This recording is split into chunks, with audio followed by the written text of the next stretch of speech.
All right, and we are live. Hello. There's probably not going to be many people on this stream watching because I didn't announce it. And in fact, I told my mods I wasn't streaming tonight, which I'm not. But hello to the two of you that are on right now. Um, so, anyway, I wanted to give you an announcement. I'm going to try to keep it quick. And don't worry, it's nothing super dramatic. Nothing is wrong in my life, terribly wrong or anything like that. Um, it's just that I can no longer get along with Brett Dasovic, and so we're not going to stream anymore. No, I'm joking.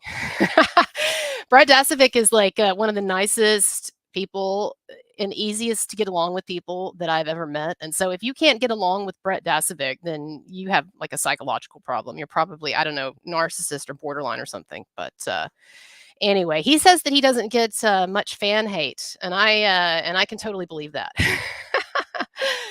Um, no, so here's the deal basically is that I and I don't want this to sound dramatic, but I'm gonna have to take on a second job because things at the restaurant where I've been working have just come to basically a standstill. And I know that I've worked in the restaurant industry. I've waitressed since I was 19. And I know that post Valentine's, um, and into the summer, like that is the dead season. It's spring and summer are the dead seasons. And particularly the restaurant that I work at, which is more upscale dining, it has particular periods like the holidays that really boom and certain special days and special events, but otherwise it's difficult. But I'm hearing from friends of mine that waitress elsewhere and just people that work that there's just so much fear about the economy right now. And there are a lot of people who just don't have money to be spending on stuff, or if they do, they're scared as shit that inflation's going to get worse, or what the fuck's going to happen with our leaders and our economy and everything. So whatever the reason may be, whether it's like real economic problems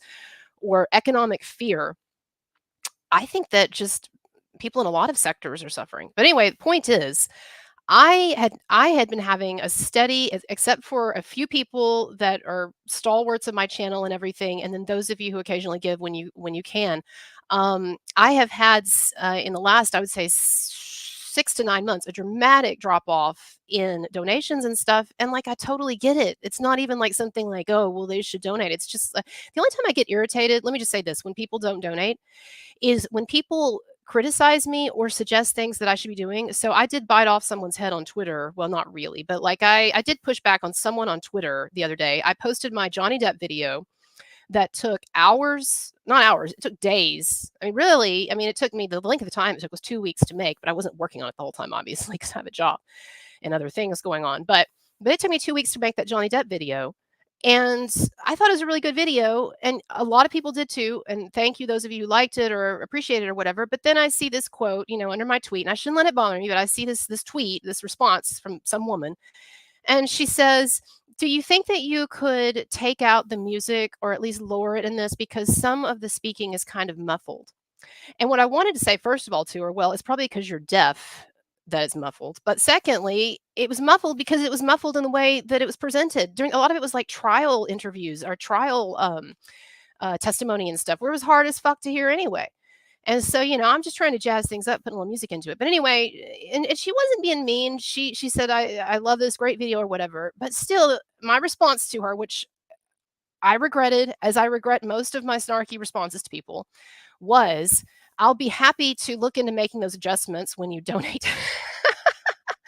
But anyway, the point I'm making is that's really the only time I get irritated with people. Otherwise, I'm like, I wouldn't donate either. But my donations have steadily declined. And as people, I think, have just been, I noticed that it started happening when the stock market had that big drop, like what, a year ago or whenever. And I know the stock market has come back, but I don't think people trust that shit.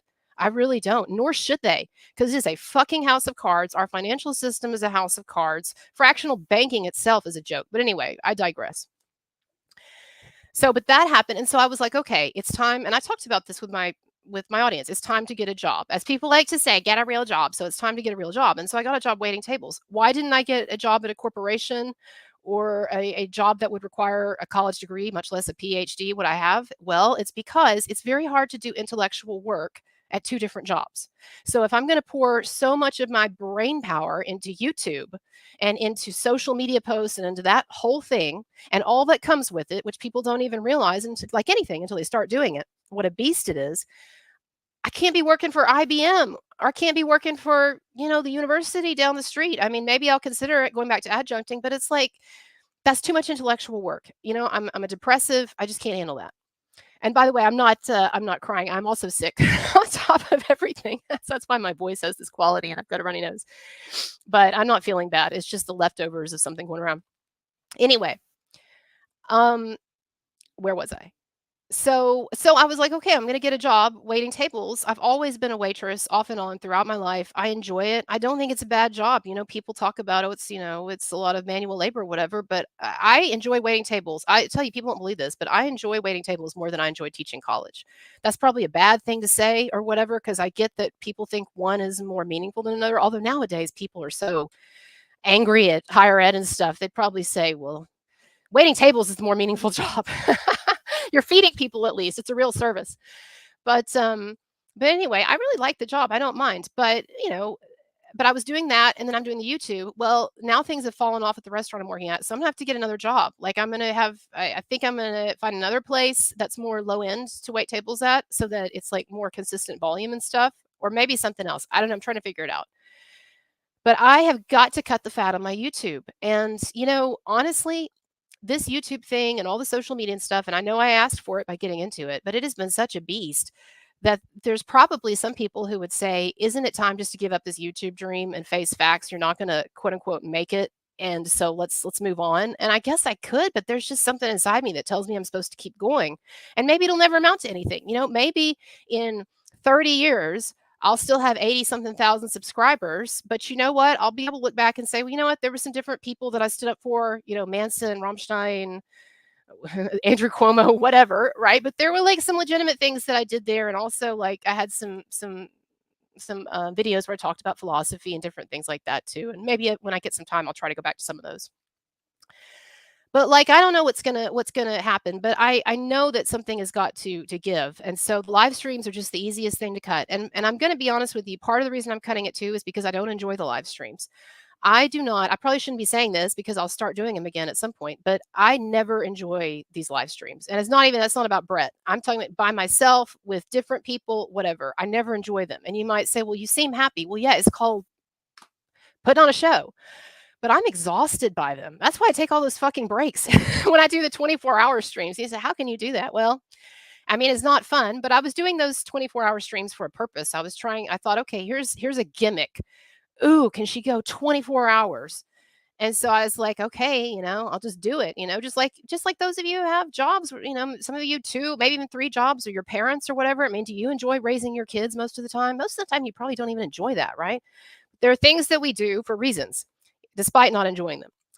So, anyway, the long and the short of it is I got to cut the fat on the live streams because I find them exhausting. And I really hate to do that because I feel like some of you I know, like fans of Brett who have become fans of this stream. And so I think what I'm going to do as far as collaborating with Brett is concerned is we're just going to switch to doing occasional at first, maybe as things get easier in my life more often, but occasional just shorter pre-recorded stuff like I do with other guests, because those are not as taxing, but the live streams really are. They are taxing for someone who is actually, believe it or not, an introvert and a depressive. They're not fun. But anyway, so that's long and the short of why I'm not doing that. Now, the other kind of quandary I have is I would like to cut down the number of YouTube videos I do right now, just with this phase I'm about to go into, working two real world jobs. Um, but YouTube penalizes you so much for posting less than one a week. And so, I think what probably is what's going to happen is the videos that I put out every week, and right now I'm doing like 1 to 2 a week. I'll probably put out more that are just kind of informal little snippets of me just like, for um ranting for 5-10 minutes on something, which that's some of my videos anyway, but keep putting those out, but very lo-fi, not putting much thought into titles or thumbnails or whatever, just getting stuff out there. And then the main thing that I'm committed to now, and this is the thing that I'm not going to budge on, and this is part of why I am cutting the live stream and some other stuff, is I really want to have a good Marilyn Manson documentary on my channel that I make. And I don't know how long it's going to be, and I don't know how many parts it's going to be, and I'm working on it right now. Um, but I am sure that when that documentary about Manson comes out, it's generally not gonna be good, and I don't fancy that I'm gonna be in there much at all. I think it'll probably just be some brief mention of me, but I think that I will come up as one of the few people online advocating for Manson. And so what I would like is, even if it's in a negative sense, it'll probably be negative, but what I would like is when people come to my channel, if some people come to my channel then based on that, if nothing else, just to check out this, crazy Manson defender, rapist apologist or whatever, is for them to have like an updated documentary. Because right now, I've got that 30-minute documentary that's highlighted on my YouTube channel about Manson, and it's got most stuff in there, but it's just it's kind of low quality. It's something that I did early on, and I think I can do better now. I think I can definitely do something on par with or better than what I did with the Johnny Depp mini documentary that I did, or even the Andrew Cuomo. Probably a lot of you didn't see that one, but that was a really good 20 something minute documentary, and that's why his chief of staff, former chief of staff, spokesperson, whatever, shared it online. So anyway, if you haven't seen that and you don't hate Cuomo too much, check it out. Um, but anyway, so that's the thing that I'm going to focus on in whatever form that's going to take, multi parts. Maybe I'll do like a shorter, like 20-minute version too, like excerpts of just stuff pertaining to the conspiracy against Manson. So at least people can see that if they don't want to watch the longer thing. I don't know, but I'm going to focus on that. And then I'm going to put out some sort of regular kind of crappy short vids, short videos where I'm ranting, just to keep the YouTube algorithm happy. I mean, it's not like it really loves me, frankly, because it doesn't, but just to, feed the beast enough so that it doesn't totally shut me down. That umbrella guy, some of you remember this. He went away for what, a month or two. He was wasn't he having some health issues? I don't want to speak out of turn here. But I think it was something like that, right? He said. But like he went away for a bit, and then he said that when he came back, like he was really behind in terms of the YouTube algorithm. Like there was definite penalizing going on by the algorithm. And so I just don't want to end up in that position. So I'm gonna keep putting out some stuff. But yeah, the live streams just got to go. And so that's the long and the short of it. Even though I know it's the thing that the fans enjoy actually the most, and I understand why. It's not like a mystery. Like you get to interact with each other and be seen. It's a community and stuff. So I hope to definitely return to it one day, and hopefully, the place that I'm at in life, it won't last that long. Regardless of what happens with the YouTube, I'm gonna figure some stuff out. It's just that I have been handling my life since I started my YouTube channel and since I lost my academic job. I have been handling my life, and some of you I'm sure can relate, many maybe, in a sort of an ad hoc way. And there's been I don't feel like there's been an overall vision as to how things are supposed to be like fitting together in harmony so that I'm not turning into a crazy person. And part of that is that I really thought this might be a sprint instead of a marathon. And by the way, I see your comments here. Just a moment, I'll get to them.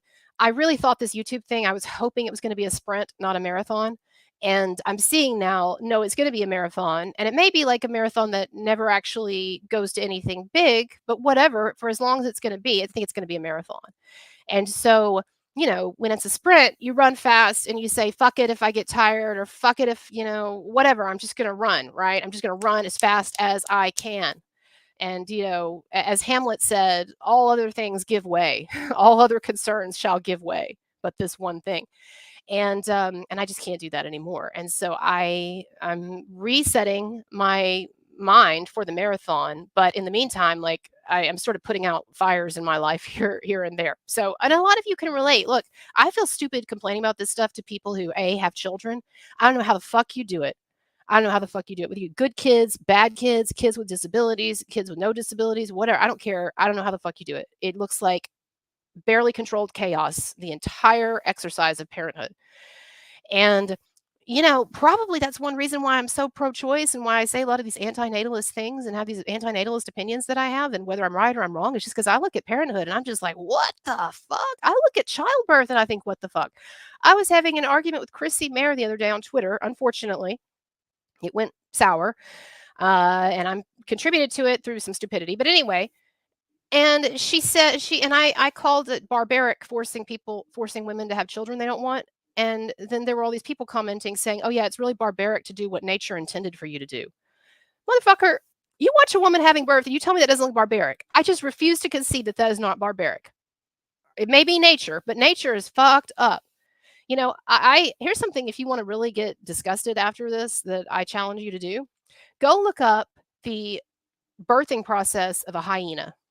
That's all I'm going to say. Go look up what is involved in a hyena giving birth, and then you tell me nature's not barbaric. But anyway, that's my overarching thought for today. Anyway, so look, I'm tired, I'm kind of sick, and I'm refocusing. And so, anyway, it's nothing to feel bad about. This is and everything I'm doing, I'm choosing. That's the thing. And so it's not like boohoo, come on here, and cry or whatever. Or that's not how I feel. I just, in fact, this sort of refocusing that I'm having of coming to terms with the fact that this is going to be a marathon, in some ways, it's kind of gives me a peace because I'm like, okay, I have permission to like slow it down because I've just been doing this now for 3 years. And part of that was with the Manson stuff. Every time something would happen with the Manson case, I thought, this is it. This is the breakthrough. This is the thing that's going to turn it all around. And so, when he sued Evan Rachel Wood, or when Ashley Morgan Smith line came out, or when I did some of the interviews that I thought were really breakthrough on my channel, I thought, okay, this is going to break the narrative.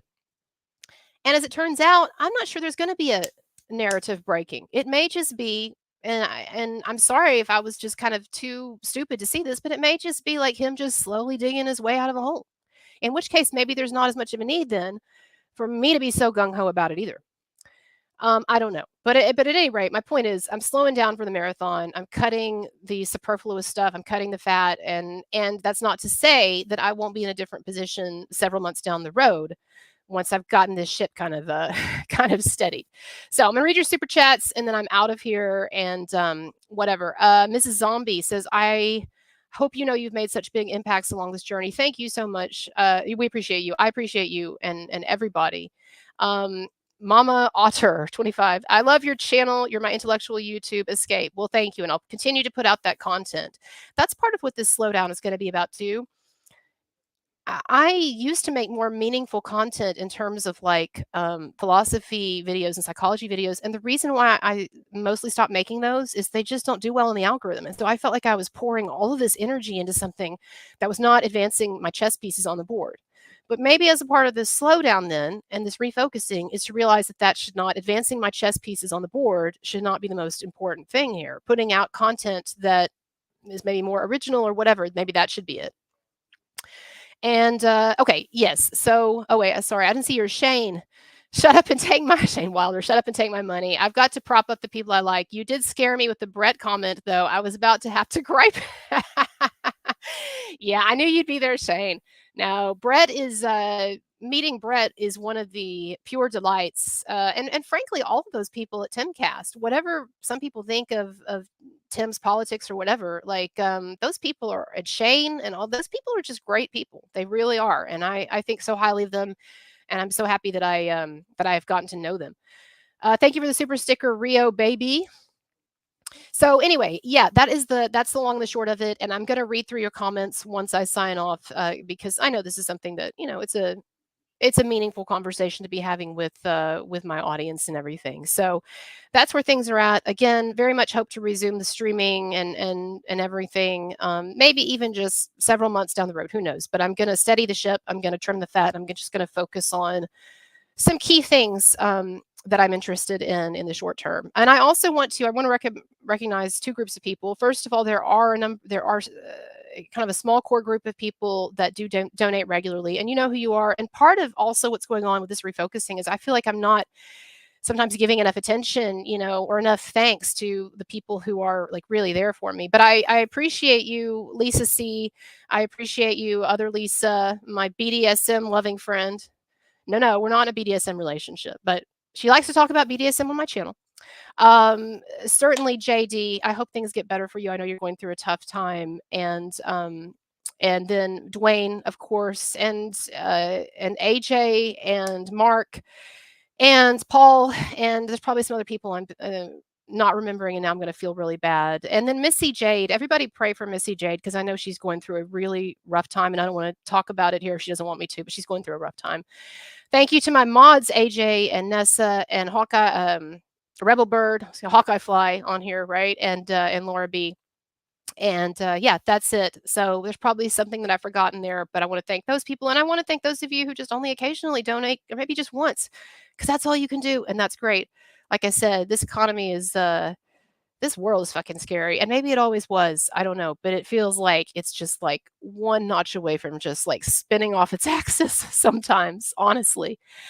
So anyway, thank you all so much. Make sure to check out the reproductive process of the hyena, or the childbirth process, or the child, are they cubs? Hyena cubs? Yes. So look at the process of hyena cub childbirth, and you'll be very sorry. All right. Bye everybody.